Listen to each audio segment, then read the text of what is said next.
Great, good morning, friends. My name's David Hope-Jones. I'm the Chief Executive of the Scotland Malawi Partnership. A very warm welcome to what should be a really interesting morning's discussion. Welcome to the City Chambers. Welcome to everyone, not least our fantastic speakers, and not least Daniel Gay. And I've known Dan for a number of years. He's a very prominent Scottish economist who moved out to New York a few years ago with his family to take up a job with the UN, coordinating what the UN does, helping to deliver the Sustainable Development Goals, the SDGs, in the least developed countries, the LDCs. Three of, I'm sure, many more three-letter acronyms that we'll hear from today, or TLAs, as I like to call them. We were going to have this conversation last summer, but we couldn't quite get the dates worked out, but really excited to do it this summer, but specifically to co-host it with the UN itself, but also with Scotland's International Development Alliance and the SDG Network Scotland, which is coordinated by SCVO Scotland. So we're going to broaden it out beyond Malawi. I think we'll be looking at a few countries, particularly Malawi as an LDC, a landlocked LDC. Sadly, a very poor country, but one with very strong and warm friendship with Scotland, as we all know. Also, Bhutan, we'll be looking at another landlocked country that is actually, excitingly, and Dan will tell us more about this, is going to be one of the first countries to move out of the LDC category. And finally, Scotland itself, looking at how Scotland is delivering the SDGs. We figured it wouldn't be the best use of Dan's time, or our other very senior speakers, to give a very general introduction to the SDGs, and looking and seeing so many familiar faces, I think probably it wouldn't be the best use of your time. So we're not going to be doing the sort of general introductions, but focused really at a more sort of nuts and bolts detailed level to make best use of Dan as our speaker. Let me say a few very quick words about sort of the structure of the morning and maybe some background on our panelists. I'll hand over in a moment to Toluwa Oyeleye, and I do apologise if I've got that wrong. Toluwa has recently completed her Masters in International Development at Edinburgh University while working at UN House Scotland for the past 2 years as the conference coordinator. She's done extensive work with young people and international NGOs at home and abroad, including Scotland, Thailand, Tanzania, and her home country of Nigeria, addressing the SDGs, particularly in education and employment, and absolutely thrilled that she will be our chair for the remainder of the morning. Dan, as I've said, will be our keynote speaker. I was just chatting to Dan before we started, and he promised that he would be very much the highlight of the festival here in Edinburgh. So the bar's quite high. I warned him that we've all had a month to practice our heckling as well, so be ye warned. Dan also promised to wear his blue beret for the duration of his talk, so presumably you'll whip it out just before you start. Good stuff. After Dan's keynote address, which includes some input that we've had remotely by video from the government of Malawi, we'll turn to Victoria Loughlan from the Scottish Government, who is the head of performance unit at the Scottish Government, leading on national performance framework and the UN SDGs. Very pleased that then Paul Bradley will say a few words. Paul is the Policy and Campaigns Officer at SCVO. He coordinates the UK-wide Open Government Pioneers project, which is, I think, funded by the Big Lottery Fund. It's always politic to mention the funders if they're in the room. He coordinates Scotland's recently established Sustainable Development Goals Network and the Scottish Open Government Network. And then finally, really delighted to have Graham Long up from Newcastle. Graham is the Associate Director of the Institute of Sustainability at Newcastle University. From 2013 to 2015, he worked on the SDGs as part of the global Beyond 2015 NGO coalition, including co-facilitating the Beyond 2015 working group on follow-up and review. So finally, please put your hands together and give a very big welcome to Toluwa, our chair for the rest of this morning. Thank you. Thank you very much, David, and a very warm welcome to you all. So I'm going to get right down to it because we're all here to talk about the Sustainable Development Goals. And I guess for me, when we think about the progress of the SDGs domestically and internationally, we often ask questions such as, what does progress or effectiveness actually look like? How are we measuring progress? Or how can we build on this progress overseas and in Scotland? And I think perhaps more crucially is asking questions such as, what should governments and civil society organisations actually be doing? Well, today, as David has said, we aim to tackle such questions and hopefully kickstart an engaging discussion on what more needs to be done and how in addressing sustainable development goals. In my own experience, it has been really interesting to see certain demographics, especially young people in particular, on what they are doing to actually address the sustainable development goals. In Nigeria, how young people are contextualizing quality education to actually mean the provision of soft skills and the opportunity for innovation. Or how in Tanzania, young people deem entrepreneurship as a core part of financial sustainability due to a lack of immediate employment with the private sector. But of course, I think one of the crucial questions then becomes, how do we get different sectors and different demographics in the society working together to actually deliver this key concept such as decent work or quality education? Having worked in Scotland for the last 2 years, it's been really interesting to see the efforts, especially representing UN House Scotland today, the efforts in collaboration of networks across sectors, across schools, and trying to really get different voices involved in addressing the Sustainable Development Goals. So today, this event is particularly important for me as well to learn how we can all come together from different parts of society to address progress of the Sustainable Development Goals in Scotland, in the UK, and internationally. So without further ado, I would like to invite our first speaker, Daniel Gay, who is, as just been introduced, on the Committee for Development Policy at the UN Department of Economic Development, and he will be speaking on the progress within LDCs, in which a short question and answer will be followed. So without further ado, Daniel.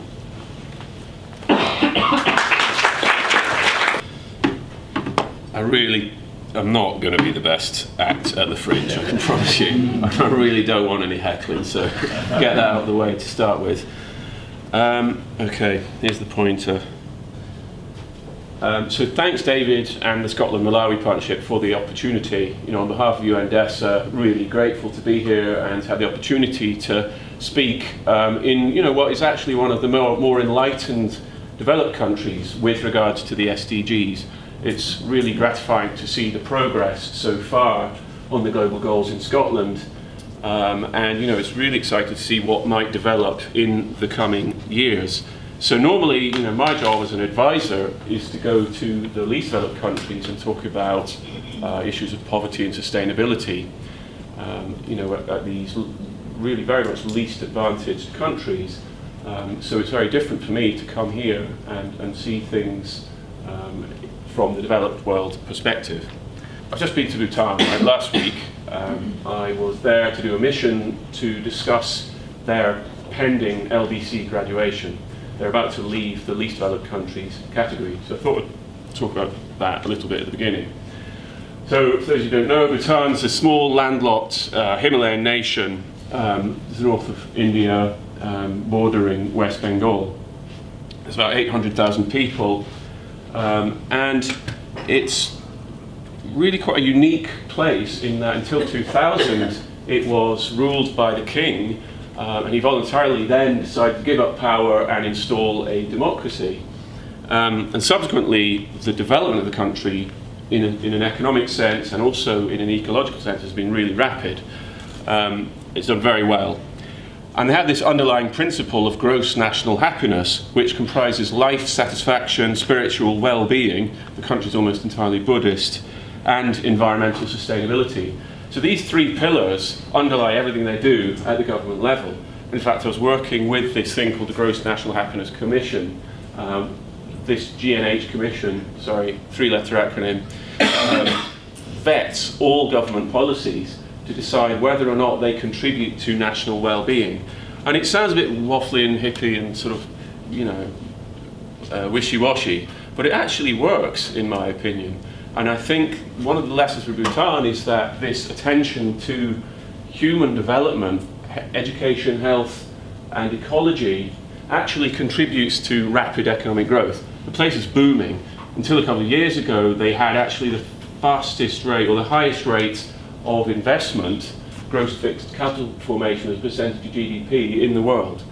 And this is this tiny landlocked place that's only really just opened up. It's driven the economy is mostly driven by hydropower, which is booming. They sell it mostly to India. And they have some really enlightened principles. So 70% of the country must be covered by forests. And it actually is. They've measured it to see if that policy is actually put into practice. So that's the Tiger's Nest, where I ran up to a couple of years ago. Very enlightened, sort of dignified place with good education and a sense of, I suppose, national pride. And as I say, dignity. And that's me in the national dress doing some cultural appropriation. They forced me to wear it. I didn't really want to. Anyway, so as I say, I think Bhutan exemplifies the principles of the 17 SDGs. It's quite easy to talk about the SDGs, I think, individually and say, right, we're dealing with number 6 or 8 or something, or number 17, and to maybe lose sight of the other ones, or to imagine that each bit of government deals with its own SDG. But as we all know, these are the sort of 4 main principles. Universality, they apply to all countries, sectors, and businesses. Integration, so they are all linked. They're supposed to be transformative, and they are supposed to leave no one behind. This is the thing that I'll talk about most today.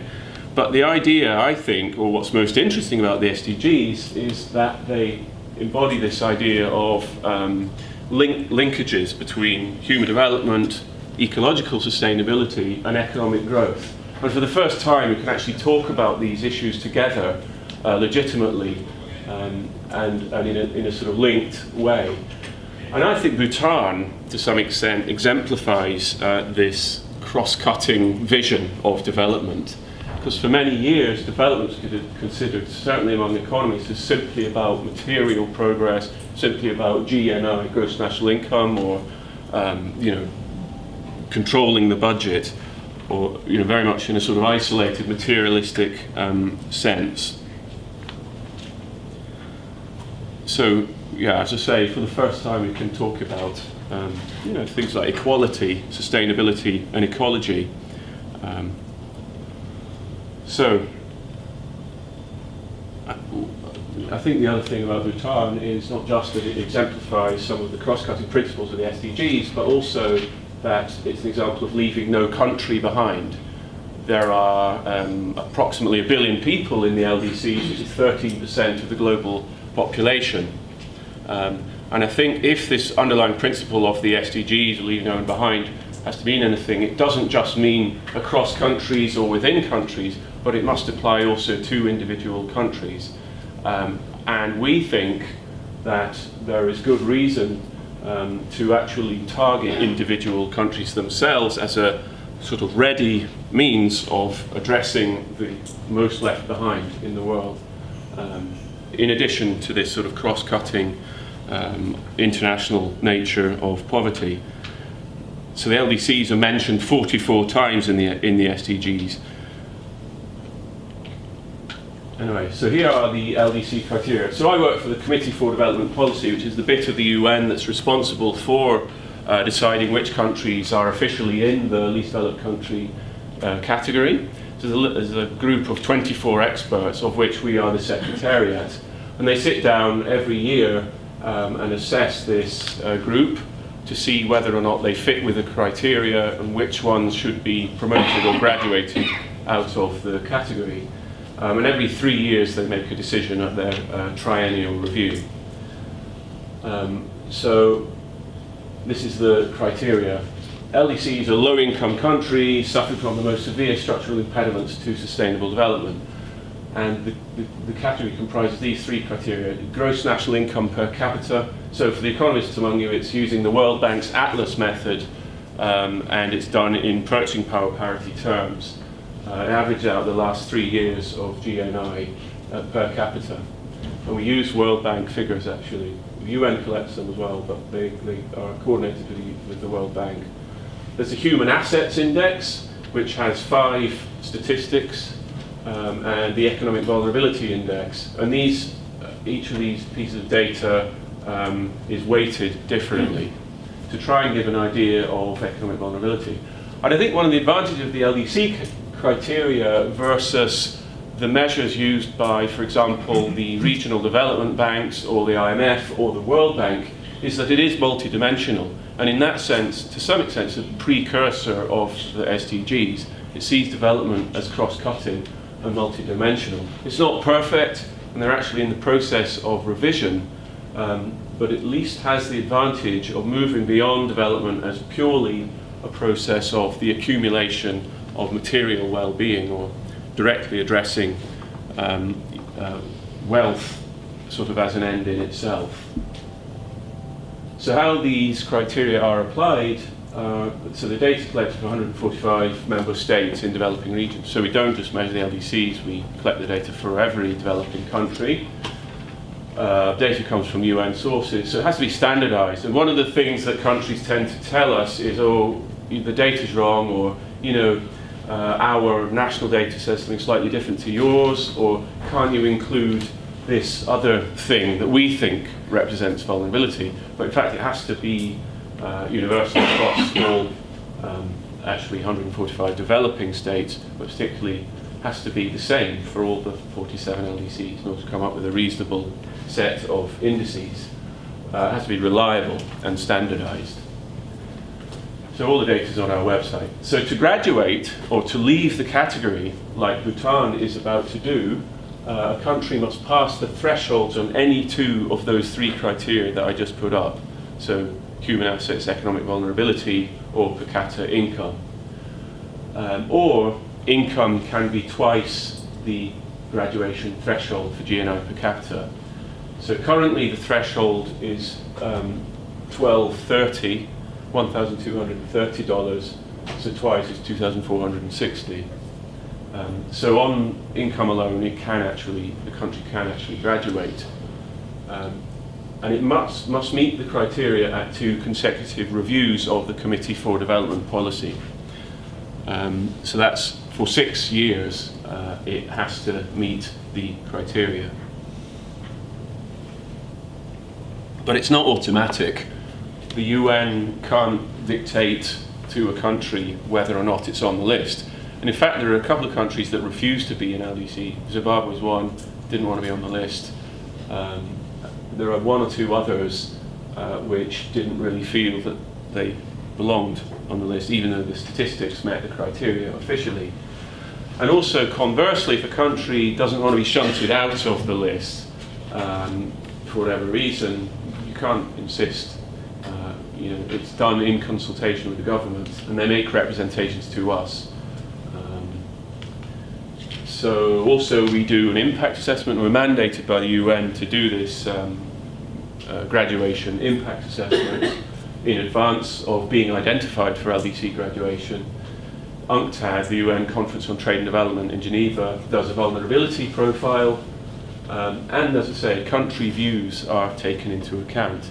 And this time round, at the March triennial review of the CDP, 6 countries were identified, but as it happens, it looks like only 3 will actually leave the category and be identified for graduation at the General Assembly meeting in September. So Bhutan, Solomon Islands, and Sao Tome. So quickly going to go through Bhutan statistics before moving on to Malawi. So Bhutan's GNI per capita, according to our figures, is $2,401, which is actually quite high. So it's well above the thick red vertical dashed line, which is the graduation threshold. And you can see the blue bar represents LDCs, which have an average per capita income of $1,229. It's much higher than that, but much lower, of course, than developing countries in general. So on the Human Assets Index, I haven't put up how it scores on all the individual statistics, but that's how it measures vis-a-vis the Human Assets Index. So they do quite well. It's a very healthy, educated place. So they're above the graduation threshold there, well above the LDCs in general, but slightly below developing countries in general. But on the Economic Vulnerability Index, like most countries and most LDCs, they fall below. So you're better being to the left of the vertical dashed line on that graph. So Bhutan's index value is 36.3.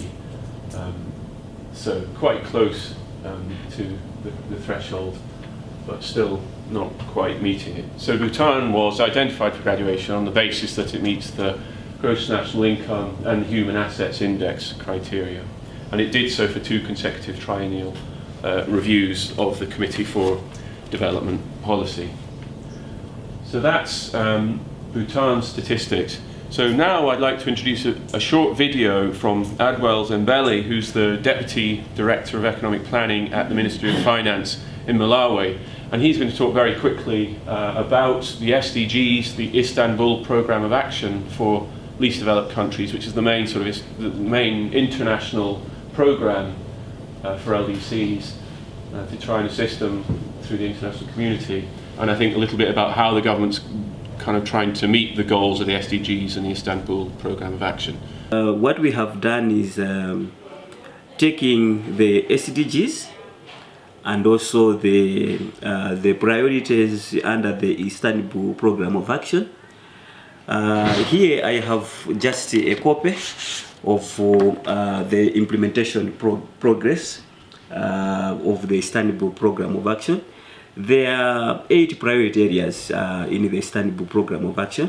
So what we have done is take those priority areas in the Istanbul Programme of Action, look at the SDGs, which are 17 of them, and then look at the priorities of Malawians, and then we have fused these 3 things together, so that as we are implementing the MGDS 3, we are also implementing the Istanbul Programme of Action as well as the SDGs.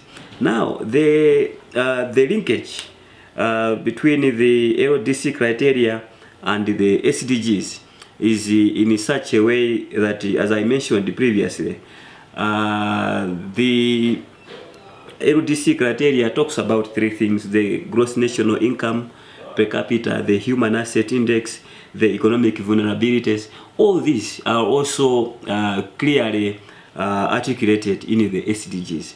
So what we have done to make SDGs and the Istanbul Programme of Action local, we have developed this document, the MGDS3, which has taken these 3 things together, so that as we are implementing it locally, we are also implementing both the SDGs and, in this case, the Istanbul Programme of Action. But I'm responding to these 2, that's the SDGs and the Istanbul, only because your question is in relation to these 2. But we have also domesticated what we call the Vienna Programme of Action. It's a program of action also under the United Nations, specifically for countries that are landlocked. And as you are aware, Malawi is a landlocked country. So we have also domesticated the Vienna Programme of Action, as well as the SADC protocol. As you are aware, we are a member of the Southern African Development Community, as well as the Common Market for Eastern and Southern Africa, COMESA. And more importantly, at the continental level, we have also domesticated the African Union Agenda 2063. So this document, you see it, it's inclusive. It has taken all these regional, continental, as well as global commitments, but now taking them down to the local level, so that as we're implementing it, we are also implementing both the regional, continental agenda, as well as the global, like the SDGs and the Istanbul Programme of Action for the LDCs. Yeah, so that's what the linkage is. There is a very strong linkage between these documents. So I thought that was pretty articulate and interesting, statement on linking together this Istanbul Programme of Action. It can often be seen in isolation, and the SDGs and the national plan, and exactly the sort of thing I think that the UN would advocate. I was just talking actually to Alison just now about whether or not the SDGs are helpful. And my experience, certainly, I don't know what you think, and it'd be interesting to hear views, is that they do give a coherent, useful framework for policymakers, particularly in least developed countries where capacity might be limited, or there's just small countries. It does give a useful, cross-cutting, coherent agenda, gives some people things to aim at. Even the MDGs, which are widely considered to be less comprehensive and maybe not as good as the SDGs, I remember going to countries and people saying, oh, we're prioritising MDG 6 or whatever, we're prioritising MDG 2. And whilst it would be going too far to say that governments didn't know what to do before that, and quite wrong, it does give structure and coherence and I think comparability between countries and brings people on board with the same project. So anyway, here's briefly the stats from Malawi. So you can see it's a lot poorer. Per capita income is really low. I mean, among the lowest in the world, you probably know this, $331. So well below the threshold on the income criteria, and way below LDCs and developing countries in general. On the Human Assets Index, a long way to go before it meets the graduation threshold of 66 or above. The index value for human assets is 52.5, and on the Economic Vulnerability Index, so Malawi is also considered highly vulnerable on our definition, way below the threshold. So, what's the LDC criteria for? And I've been learning a bit actually over the summer and in the last year or two about a bit more about why the LDC category is important. So officially, we say it's because countries get particular international support measures, the main one of which is in the area of trade. So least developed countries are entitled to take advantage of preference schemes from the developed and other developing countries. The most famous of which, the most important of which, is the Everything But Arms initiative of the EU, which gives LDCs duty-free, quota-free market access for their exports to the European Union. And the EU grants this to any LDC, any of the 47 LDCs. Actually, interestingly, after Brexit, Britain said it will do the same thing, because Britain's a big market for a lot of LDCs. They also get aid for trade, more aid for trade than developing countries. In general, there's a bigger pot of aid for LDCs as well, as you probably know. The OECD, the Organisation for Economic Cooperation and Development Assistance Committee, stipulates that you should provide 0.15 to 0.2% of your GNI per capita to LDCs. That's within the 0.7% target. So technically there's a bigger pot of aid for LDCs. In actual fact, most countries don't live up to that commitment. It's just a handful. But theoretically there should be more money made available for these countries. But what we've actually found, I mean, we go to countries and ask them, we ask the donors to countries and we ask countries themselves, what do you think will be the implications of leaving the category? And often the donors will say, well, we've got commitment to that country anyway, much as I'm sure Scotland does to Malawi, regardless of the LDC category, and that we're phasing out aid according to a different schedule. So often graduation can make little difference, and these aid decisions are not necessarily made according to the sort of commitments of the OECD DAC. So LDCs get a host of other measures like climate financing, climate adaptation financing, travel to UN meetings, and they don't pay as much to the UN budget or to the WTO budget. Lots of small things like that, but the big one really is trade. So I could talk a lot more about that slide yet if you want to ask me about it, but trying to move on. So progress. I think this is pretty horrific actually. So since the formation of the category in 1971, only 5 countries have ever left. And that's a pretty sad indictment of maybe the international system, the system of support that I just talked about, but also of the way the global economy works, because we shouldn't forget that there are certain relationships of exploitation and dependency from which the least advantaged peripheral countries can't escape, whatever we do about it, whatever we try to do about it. It's not all the UN's fault, I suppose, is what I'm saying, but it partly is. And I think we could do a lot better, and maybe the SDGs are one way of trying to do better for the least developed countries.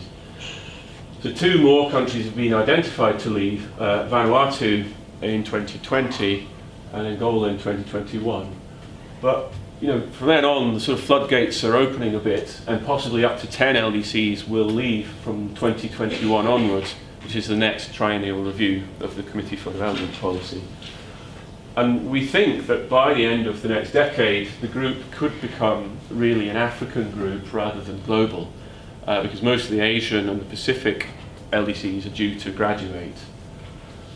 This is a small plug for the website that I've been involved in creating, which is gradjet.org, and that's a place where we put all the information and activities and processes related to LDC graduation. There will be a new programme of action after the Istanbul programme of action, which is due to expire in 2020.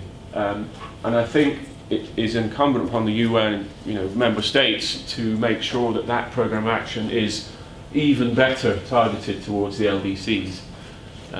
As we've seen, previous programmes of action have only resulted in 5 countries ever leaving, and it would be good to try and accelerate the progress of these countries that are certainly left behind.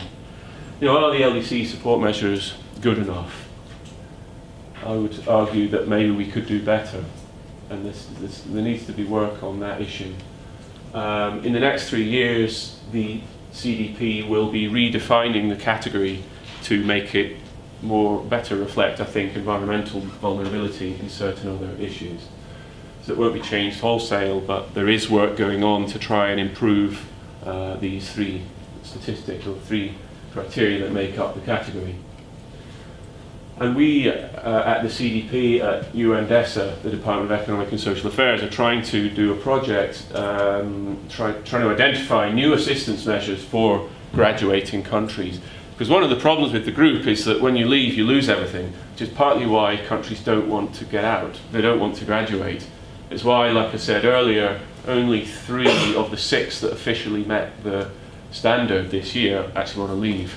There's nothing positive to look forward to. And we are trying to identify assistance measures for post-graduation. So, sort of concluding remarks, I think under this heading of universality, which is supposed to be one of the underlying principles of the SDGs, Scotland's relationship with Malawi is mutual in kind and not only financial and top-down. And in my eyes, that represents what the SDGs should be about. It's not all financial. I think we should move away from this old top-down, purely materialistic kind of somewhat often paternalistic relationship between developed and developing countries, particularly the LDCs. And I think you can see that here in Scotland. There's also this issue of setting an example. Developed world behaviour should be consistent with the rhetoric, and Scotland seems to be at least attempting to do that. Setting your own house in order rather than instructing other countries in how to behave. Integration. So I think the LDC category is multidimensional, like I said, and it fits well with the SDGs. Economic success is determined by human assets and often by ecological sustainability. There's a 2-way relationship between the so-called soft stuff and the hard economic side. And I think, hopefully, economists are beginning to recognise that fact. Bhutan represents a success story in those terms. I do feel that Bhutan is how you should think about doing things. Well, certainly there are big lessons to be taken from the case of Bhutan. So the SDGs are supposed to be transformative. LDC graduation itself should be about economic transformation, a move from low productivity to high productivity activities. And often there's a risk of, certainly on our part, of seeing LDC graduation as a sort of bureaucratic process. You tick the UN boxes and you leave and we forget about you. But really, the message should be move beyond the official threshold and graduate with momentum so that the economy and society continues to develop after leaving the category. So there are many more countries leaving the category in the years ahead. So, just to reiterate this point, I think development is increasingly seen not just according to old one-dimensional material kind of visions, but as a human and ecological process of self-determination. Human assets and vulnerability underpin economic growth. Most countries have taken SDGs on board and incorporated them into the national plans. I think that's really good to see. As a sort of natural skeptic like me, it's easy to imagine that the momentum might fade, but from the UN side, it's really good to see countries like Scotland, as well as the least developed and developing countries, taking these goals on board and really using them as part of the development strategy. And we saw that in the case of Malawi. So I think enlightened countries like Scotland can help the process, not just through national leadership example, but by prioritising the importance of leaving no country behind. It's inspiring to see the principles of SDGs being put into practice here, and I'd really like to hear from the other speakers more about this particular issue. Thanks very much. Let me know if you've got questions now or later. How to reflect well-being in the revision of the LDC criteria. So what happens is, I don't know the answer basically, and wouldn't want to say it now. So what happens is these 24 experts, I never really liked that word, but 24 specialists from all academic disciplines, selected from different countries around the world, sit down during the course of the year and discuss this stuff and figure out how to do it, how to add these kind of data into the LDC criteria. And so we have actually on the next committee we've got folk like Ha-Jun Chang. So I asked him and he said, yeah, I would love to do it. So he's going to come along and put his brain power to this issue actually. We have Mariana Mazzucato from the University of Sussex, who's really famously written the book called Entrepreneurial State, has lots of thoughts about this sort of stuff. We've got loads of other people from across Africa, Asia and so on. So big brain power, much bigger than mine, sort of brought to bear on this question. So I wouldn't like to preempt their discussion, but I do think, having been at previous deliberations, that they are really going to be prioritising this stuff. Most of the people on the committee are social experts, gender experts, human development specialists. I mean, we have people who actually invented the concept of human development, back in 1990. And in fact, that itself was connected with the CDP. Mahbub ul Haq was the director of the CDP at the time, and he's pretty much one of the main guys who sort of launched the Human Development Report. So it's sort of at the forefront of discussions. I think people will be looking for, I don't know about the best measure of well-being, but certainly trying to debate what might be the most appropriate measure in LDCs. And again, you've got to be pretty sensitive, because there's this whole issue of, can we really afford to prioritise happiness and well-being and all the soft stuff when people are starving? And I think that's the other side of the coin, and it's why GNI is so prominent in the whole measure. But again, it brings you back to the issue of distribution and inequality, and there are certain people on the committee who think that inequality, a measure of inequality, should be in there, basically as one of the statistics, whether it's Gini coefficient or one of the other measures. So a bit of a non-answer, I suppose, but I definitely think it'll be there. I think there are measures of well-being that will be discussed, lots of different sort of multidimensional indices available, and I would expect to see it being prominent in discussions over the next 3 years, and therefore hopefully get into the next programme of action on the LDCs, because I think it's got to the point where these issues are really well understood and well recognised at the UN. So do countries have higher human assets scores? Yeah, there's a really interesting debate in the human development literature about the interaction between education and health and economic growth. And it's a bit like which came first, the chicken or the egg. Well, I would say the chicken, basically, if you consider the chicken to be education and health. And if you look at the East Asian countries, they figured out right from the beginning that you had to have a healthy, trained, educated workforce in order to have economic growth. That's not a universal view, that's not a mainstream view actually. Many economists argue otherwise, that afterwards you have the luxury of money to be able to subsequently invest into health and education. But I think the evidence is really strong from East Asia. From all, I mean, let's face it, these are the most successful examples of economic development ever. And I mean, I lived in Singapore for 3 years and, you know, did a bit of my book and my PhD on what Lee Kuan Yew did back in the 60s.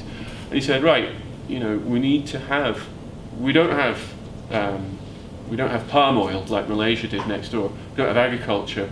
We're stuck with this completely non-agricultural place with no mining, no material assets. So we've got to actually invest in our people first and make sure they're healthy. And that's what they did right from the get-go, even though they were quite poor.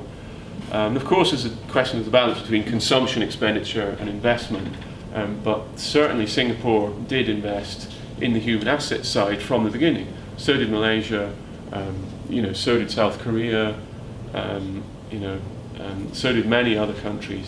And I think it's pretty clear in the countries that are trying to follow that example, or at least move out the LDC category, that the human assets side, it actually is being prioritised as well. Most countries graduate on the human assets and the income criteria, not on the vulnerability one, which is a bit of a problem.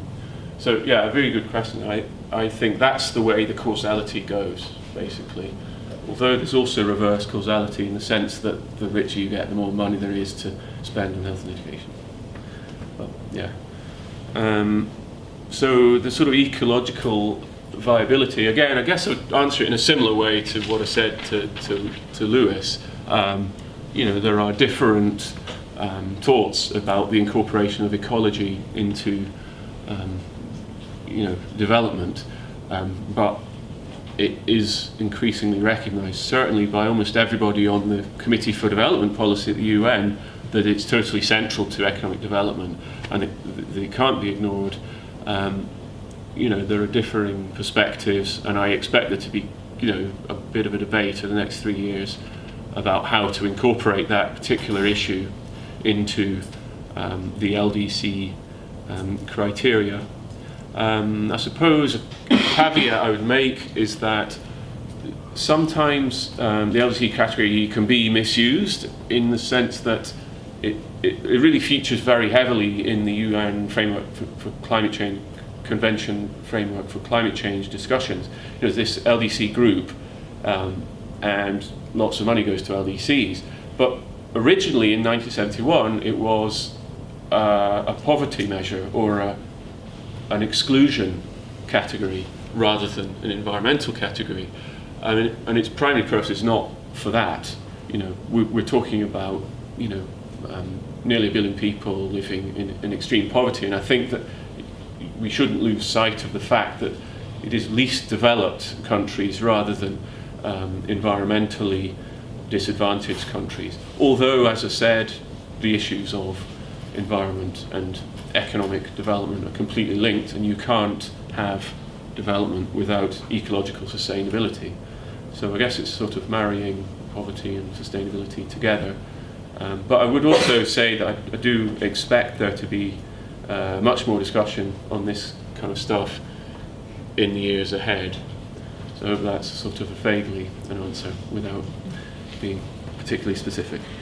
Anyway, thanks. Some of the new data that are underpinning, or the new indicators that are underpinning the 11 national outcomes are still in development, and we're having similar conversations about, well, the principle that we followed is we want to measure what makes sense, not what is measurable per se. So we need to think about what are the innovative solutions that we need to get to make sure that we get the data that we really want to tell us the story that we really need to hear.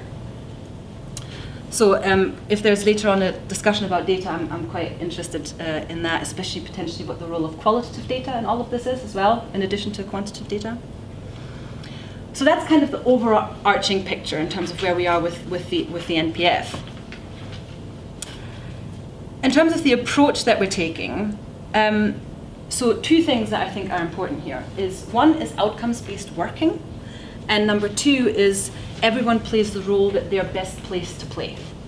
So outcomes-based working, because the NPF has been around in Scotland for a while, since 2007, we actually have a pretty good history in Scotland that we can build on in terms of outcomes-based working, how we deliver outcomes. How do you do that technically? What kind of skill set do you need, etc. But there's much room for improvement and much room to share experiences and best practice, etc. So we want to continue that journey. But we think that methodologically speaking, we can apply that learning from the NPF to the SDGs. So if you're thinking about how you make the SDGs reality, how we've translated outcomes into appropriate interventions, there might be some space for learning there as well.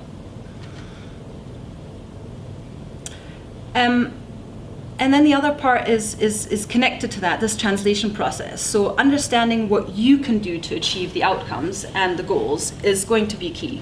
Because we've already talked about that this needs to be a collaborative and a collective effort, because if we don't work together, if we don't make use of our synergies and recognize the interconnectedness of the goals, we're not really going to get anywhere. And from a government perspective, we recognize that, of course, government and local government and community planning partnerships, for example, have a significant role to play. So we recognize that responsibility. But we've been thinking about, so what does that mean? What is government best placed to do that other actors might not be as good at? What can we really contribute? What is the value add? And one of the things, of course, is that we need to be a leader. Dan was mentioning earlier, we need to have our own house in order, and that's absolutely crucial. So can we tell a credible story about our alignment and the impact and how we measure, etc. But also be an advocate. So we've got a big voice, and so we can be an advocate for the NPF, we can be an advocate for the SDGs, and be a role model in that space. Number two is to convene space for people to come together and collaborate. So government is quite good at that. We can create spaces and give people an opportunity to come together, learn from each other, etc. And that's what we can do. And thirdly, of course, importantly, is to use the levers that government has at its disposal to really deliver the outcomes through our policies, right? So that we have alignment and make that real. But also to set the right conditions for others to do the same. And I think going back to the data point, ensuring that we have good information that is accessible and that is transparent is going to be really important. When we think about prioritization, for example, or when we have trying to understand and translate how a goal or a target actually translates into the current context. What does that tell us about where we are and where we need to focus our priorities and our resources? And those kind of three areas or three ways that government can contribute to this basically outlines already where we are in terms of where we need to go next. So it's a little bit early for us because we are, there's, as always in government, there's a bit of restructuring, etc. So the team is newly coming together and we're trying to combine some brain power. But we are very much now in a discussion and listening mode. So we know that government has a responsibility here, but we can't do this alone. We really want to work with others, and we want to make sure that we're listening in to see what is most useful, how we can work together, and how we can contribute. So currently what we're doing internally, so we're working with our policy teams within government and corporate colleagues to raise awareness and to make sure that we can create that alignment and create that impact. So that's the point about getting our own house in order. And working, crucially, the point I already mentioned on data, because that's really that connection to ensuring that we can set the right conditions for others to do the same. And of course, we're doing the same with our immediate partners in the public sector, local government, and we are also working with partners externally to continue the conversation, be an advocate and a storyteller about that connection between the NPF and the SDGs, because I think we need to be really clear that we think that the NPF is an asset for Scotland to deliver the SDGs, but we need to make sure that we're very clear about the story that we're telling, so that we're not, having two parallel processes, but actually that they're really mutually reinforcing. And then there's some sort of immediate things that are coming up that I'm quite excited about. So we're working with Workforce Scotland, for example, where we're continuing the conversation that they've already been having around what kind of skill sets do we need in Scotland, what kind of culture of working do we need, and how can we help to work together and collaborate in terms of sharing opportunities, sharing learning, sharing best practice. And that includes outcomes-based working, but also it includes collective leadership, so that we are not just focusing on working together, but that we're focusing on how we're working together, how we can build strong relationships to really make the best use of the synergies. And we're doing something similar with the Scottish Leader Forum, which is currently being reframed. So that's a very quick run through, but I think what I want to, and there's lots of space later on hopefully to ask questions in terms of where we are and to dig into some of the more specifics. But I just want to re-emphasize that I think that in Scotland we've made quite a bit of progress in the last 10 years, but undoubtedly there's a lot of work left to do. And the more we can work together, the better. And we hope that we can really make use of that connection between the NPF and the SDGs to get us successfully to 2030. Thank you very much. Question about what was needed to rebuild momentum behind the SDGs since things had tailed off after they came into force in 2016. And the response was a coordinated, facilitated group. And I thought that meant kind of just facilitating that 15 people, maybe a few more. But since then, it's grown and grown and grown. And I think that's really positive. Together, we have set up a new website, an external-facing website, globalgoals.scot, which we're kind of viewing as the national platform for the SDGs, with a range of contributions, events, and the work that the network takes forward posted on there. We've just moved to an online discussion forum as part of our approach to ensure that we become a much more collaborative network, and we're an open network, so anyone can join. You can be a member of the public, you can be a business, you could be a civil society organisation. There is no criteria for joining, just a passion and interest in this agenda. And I think that's a really important message to send out. There's so many closed groups around where you can't take part, but this agenda is all about leaving no one behind. And I think that approach is something that we want to carry on going forward. We had a range of facilitative meetings very early on to discuss what the network should look like over the first year, and that was fantastic. The input we had from people from businesses, from civil society organisations and members of the public was really helpful and has really steered us over the last year. We, in January this year, a group of about 15 people from the network came together to draft collaboratively an open letter to the First Minister, to the Scottish Cabinet, to members of the Scottish Parliament, and within a week we were able to, through our own organisations, as part of that network, we're able to mobilise over 100 organisations and 300 individuals to sign that open letter to get it out in time for the anniversary of the SDGs. And since then, there's been recognition of the work that the network and its members have been doing. At a Scottish level, we have seen our name and the work that we've been doing mentioned in parliamentary committee papers and from the First Minister herself. At a UK level, the UK's stakeholders for sustainable development in their recent UK Measuring Up report focused on the kind of organic growth of this network in Scotland and our close relationship that we've been able to build with Scottish Government, and it's really great that Victoria has agreed to come along today, and I think that adds so much value to this discussion.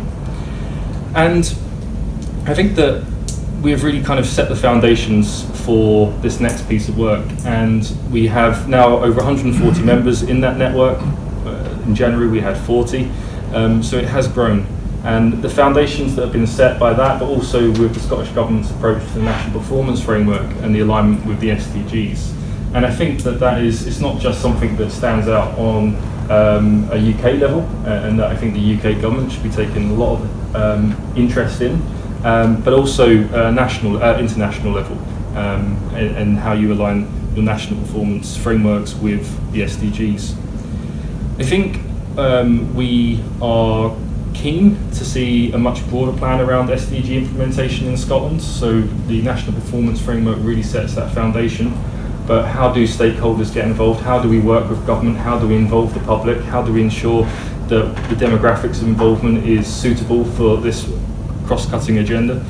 How do we work across sectors? And that's something our network has been trying to do, but we've got a long way to go to bring private sector and civil society and the public together. And coming up, we have the Voluntary National Review, the UK's Voluntary National Review of SDG performance. And I think that that is something that we are very keen to work with with the Scottish Government and with other groups and members to play a key role in ensuring that Scotland is represented in that national review and that all devolved nations are to that fact.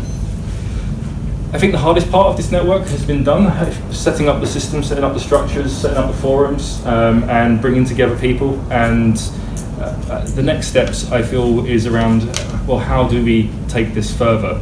And I think the point that Dan made earlier on about where could we go to in Scotland in the future is a really important one.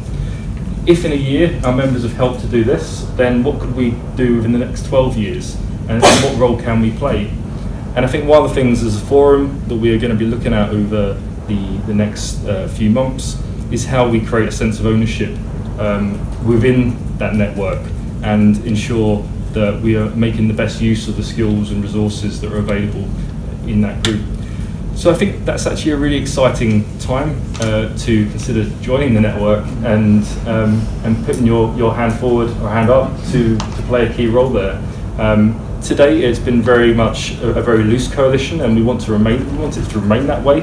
We want it to remain open. We have people who aren't part of organisations who take part in our conference calls, and I think that is the way forward. And we're going to be looking at how we engage more with young people and other groups.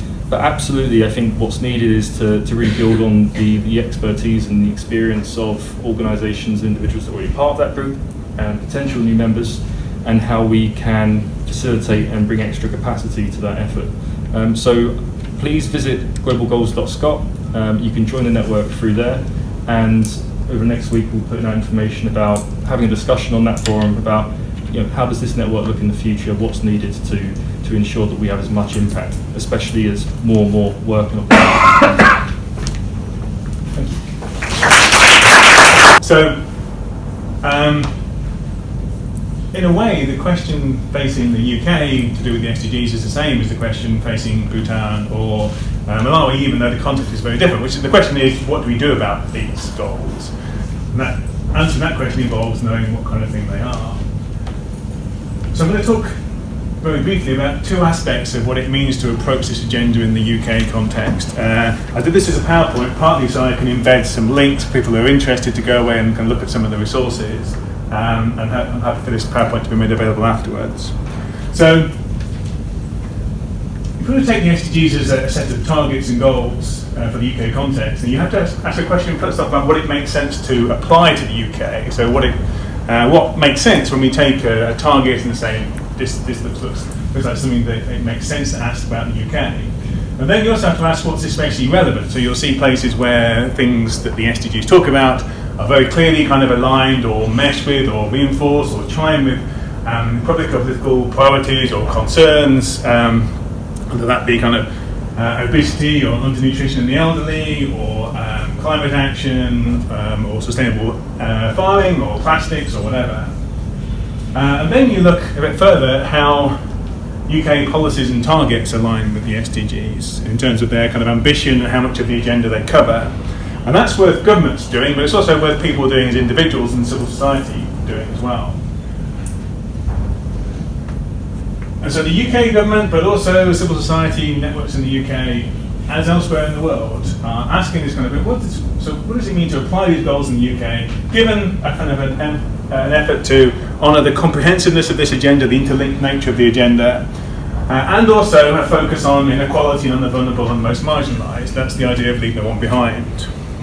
So the UK government has a position on this, and you can get it in DFID's summary reports. So DFID is the lead kind of organisation within the UK government on this, the International Development Department, which in itself is quite interesting.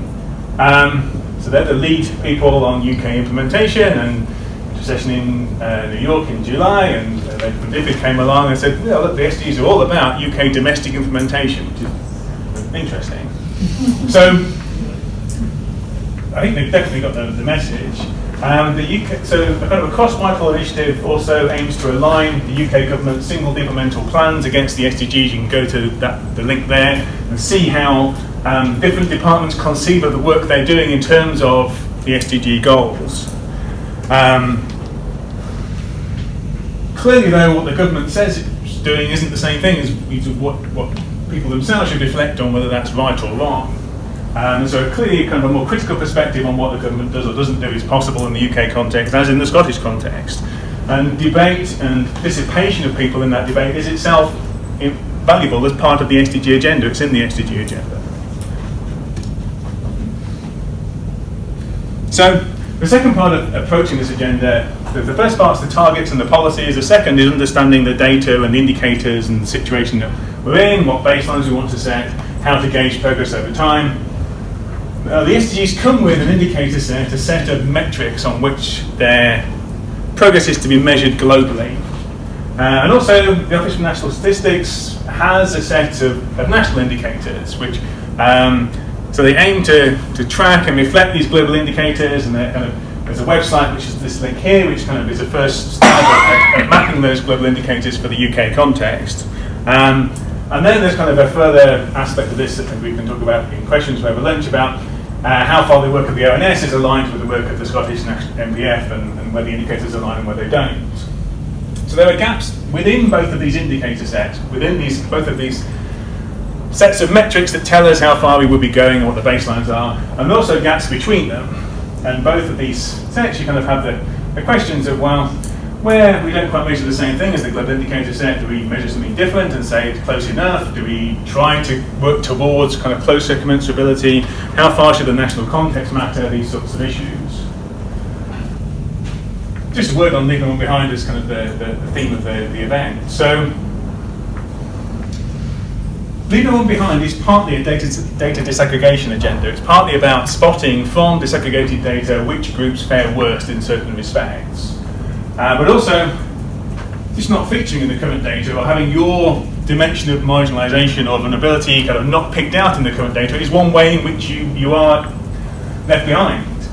And so it's not just a question of stats and data disaggregation, but also a matter of kind of proactively looking for marginalised or vulnerable groups and also understanding their experience, or at least as far as we can through qualitative data, as we mentioned, it's not just stats.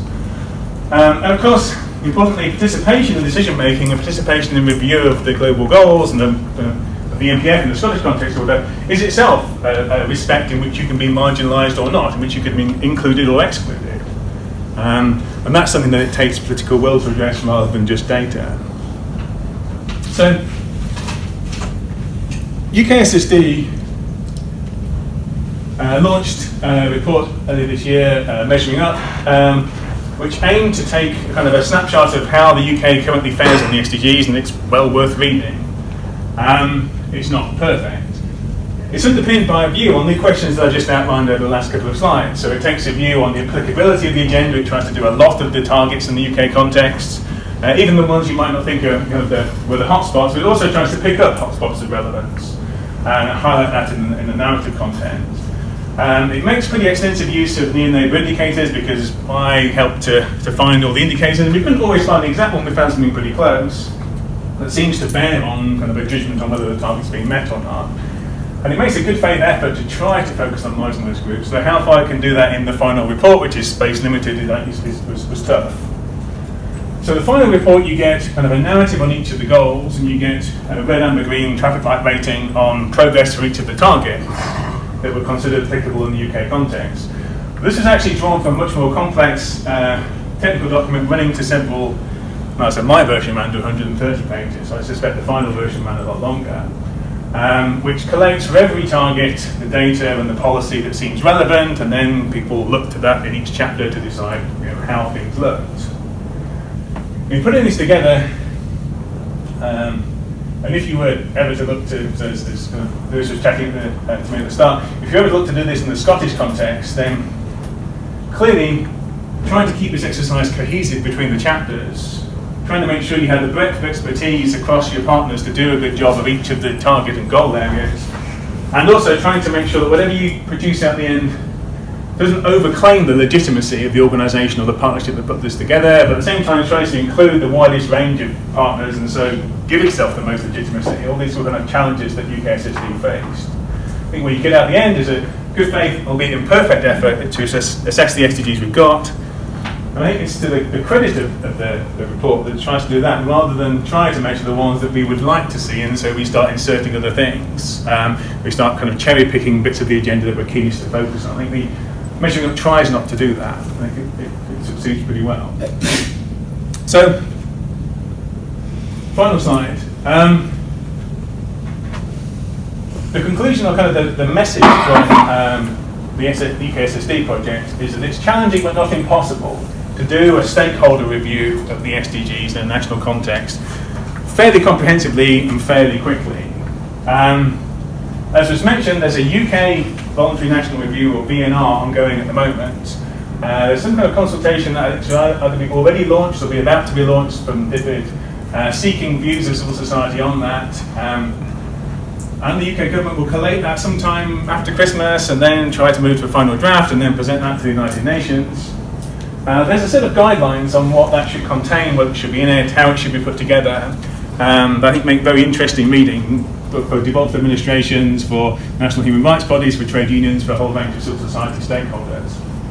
There's also an open UK parliamentary review. So the Environmental Audit Committee of the House of Commons is holding a UK level review focusing on SDG 2 in the UK context. So particularly on malnutrition, obesity, undernourishment, sustainable farming, food security in the UK context. But at the moment has an open call for written evidence if anyone's interested.